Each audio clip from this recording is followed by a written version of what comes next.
We are back on Morning Line. Thanks for joining us. Dr. Cosby Stone's with us over at Vanderbilt Allergy. It's nice to have you on. Thank you for having me. Good to see you. And we can take calls, 737-7587. If you have a question about the allergies you're dealing with, just with regard to this, is there a vaccine trial going on with the allergy thing? Yeah, it's actually, we're getting close to the end of our recruitment, so we may not have any more spots for that particular trial. But how's that going to work? Who do you need? Well, so what we're looking for and what we've been doing is, people who've had allergies to other things. They've had an allergic reaction to shellfish. They've had an allergic reaction to nuts. They've got proven allergies, and so we've just been vaccinating them as part of a randomized trial. So you might get a placebo for the first dose, but by the end of the trial, you'll be fully immunized with Pfizer or Moderna.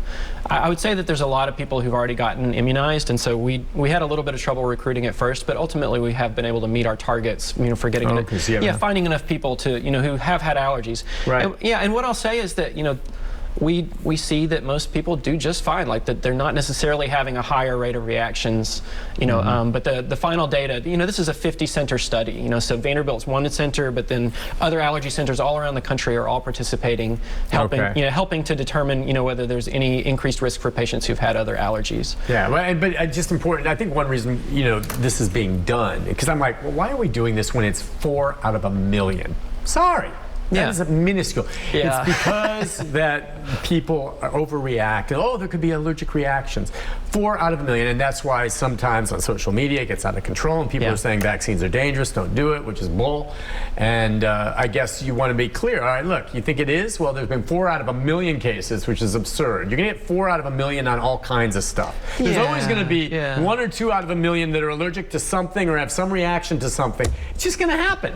But here, let me tell you. Let me give you my spiel. My spiel is, and this is why I do research in medication safety, vaccine safety. My spiel is that the reason we do it is because if we can make it predictable, we can make it safer, right? Yeah. And I think that's the responsibility that the people out in TV land, have charged us with as physicians is, if you can't prevent everybody from having an allergic reaction, at least find a way to make it predictable. Yeah, okay, and so, but how will that help? Because that's the bottom line is, if it's only 4 out of a million, there's nothing you can do to probably prevent that, unless, I mean, it's just, let's say you found what they were allergic to and you somehow fixed it in the vaccine. Well, I guarantee you that fix is going to make another 4 have an allergic reaction. It's possible. Let's just acknowledge that there's always going to be at least someone out there allergic to something. So when you say acknowledging it can happen, then by being able to do that, you can't prevent it. So how does that help? By understanding that it's going to happen. Because then if there's an allergy in particular that makes people more likely to have a problem, then you know that, and then you can identify who the people are that have that allergy, and you find another way for them to get vaccinated safely. Oh, okay. And that's what we do. All right. So if you do have the allergy that's going to keep you from getting vaccinated, with this version of the vaccine, then we'll figure out whether this one is safe for you. And that's turned out to be the case. You have this allergy, this inactive ingredient. Okay, we'll use the other vaccine, and we've been doing that through the pandemic, and it's been working great. That's awesome. Okay, good. I just want to lay that out so hopefully folks understand that. But I just want to talk some about allergies in general now, and we can take questions about those lines. But we talked a lot about shots. I've told you in the past I've been on allergy shots now for going on 2 years. I finally decided just to go for it because I could tell I was run down. Sometimes you feel like your head's in a bubble, and I said maybe my body changed to the point. I've always had allergies. Well, I feel like I bugged you the last time that I was here to do it. I know, and you did, and I would say that it's helped for sure. It hasn't gotten rid of my allergies. It may not. It may not. So I think it's helped. I don't know. Have you had allergy shots? What have you noticed about it? I do that, and I take 1 Claritin a day. Well, that's down from what you used to take. Yeah, I get. Well, there were some others, but I found some of them have effect. Now, I think you've told me and others that Claritin is about the mildest. I think it's 10 milligrams. That's about as mild as it gets. I'm not going to pick on anyone, but there was a head-to-head trial between the 3 main over-the-counter ones, and Claritin was the weakest of the 3. So. Yeah, but that's what I wanted. It also is probably the least likely to have any side effects for me. Well, because you want to be alert when you're up here, and you don't want to, Oh, I don't want to take anything that's going to, I'll put up with the allergies as opposed to getting drowsy and all this. Some of the others I had reaction to, but I'm sure I'd be fine with them. But Claritin, does that do anything for me? It does. Yeah, it does. It absolutely does. And some people benefit from Claritin more than, say Allegra or Zyrtec. Yeah, and I think those others are fine. I mean, and there's so many out there. But I take that and then I do the allergy shots. I know sometimes when I'll go, and I'm down to 1 every 2 weeks. Okay. How much longer do I need to go? So oftentimes, what we would say is a complete course of allergy shots is 5 years. Okay. But after you get to the 2-year mark where you are, you can oftentimes space it out to only having to go once a month. Once a month and see how it goes. Is that based on how I feel, or is it just, I don't know if I'll notice a difference if I stop? You may notice a difference if you stop at 2 years, but if you go a little bit longer, you may not notice a difference. So the thing that allergy shots do is that they sort of retrain your immune system to tolerate things that you aren't tolerating at the moment. Sure. It doesn't work for foods. We don't have. I was about to ask if there's food allergy shots. Not yet. No? Not yet. I mean, we're working on techniques to tolerize people to foods, using really small amounts. And I think that there's a lot of benefit potentially for children who are very early in the course of their food allergies, that maybe you can help them to not be as severe as they would be otherwise. But the trade-off is that with food allergy, there's just a lot of side effects to trying to get people to where they're more tolerant of food. Yeah.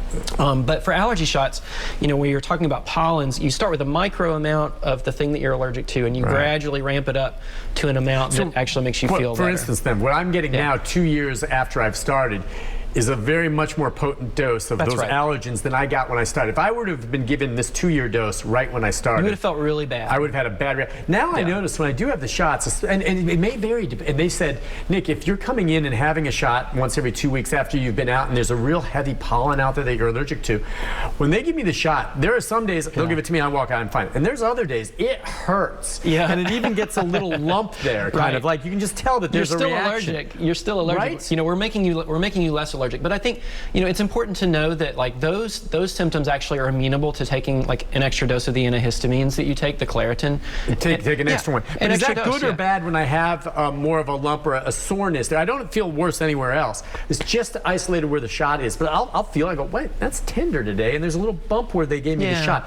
I mean, is that a sign that it's working?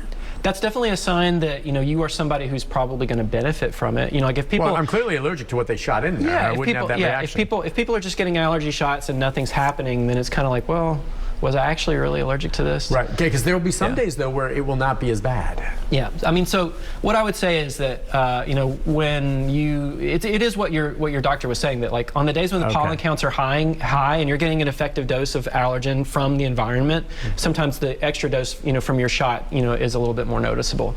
The other things to remember on days when people are getting allergy shots is that you really shouldn't go and do a really heavy workout right after an allergy shot, because that can make some people have more symptoms. You really shouldn't drink a bunch of alcohol. You really shouldn't do things that are going to sort of stimulate your immune system in other ways. Taking a bunch of ibuprofen, things like that. Oh, really? Yeah. Is that stimulates the immune system? Yeah. So what it does is that, when somebody's having an allergic reaction, you don't want to go and run a marathon, because that will lower the bar for you to have a severe reaction. Similarly, if you're taking things like ibuprofen lowers the bar to having an allergic reaction.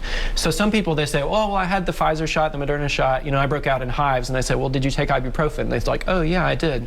So next time we say, don't take ibuprofen, they get their second dose, they do fine, they don't have any symptoms. Interesting. Yeah, so alcohol is the same way. So, we have patients who have this red meat allergy called alpha-gal allergy, tick bites.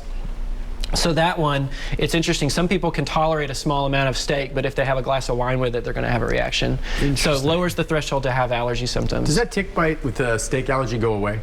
It does seem to go away sometimes, but not always. I'm telling you, I think I had that once. I mean, I've been bitten by ticks over the years. Never had Lyme disease or anything. But then I remember eating a steak one time afterwards, and I had this weird rash, kind of itch. I'm like, what the heck is that coming from? Yeah, and I never had I think, it since. In Tennessee, where the ticks are just so endemic, I think it's possible that a lot of people have been what we call sensitized to alpha-gal without necessarily being allergic. And so you might have had transient symptoms. But I do think a lot of people, for reasons that we don't understand. So, these are the things that I love as a scientist, is why did this person become allergic and stay allergic, and why did this person maybe have transient symptoms, and why did this person, they all got the same tick bite, but this person didn't have any symptoms at all. These are mysteries that I would like to unravel, because it would help understand people. And find a way to cure it. Yeah, can you cure it? Can you prevent it? What can you do? Can you understand who's at risk, who's not? Interesting. Yeah. Take another break. When we come back, more of our conversation right after this. Stay with us. What is the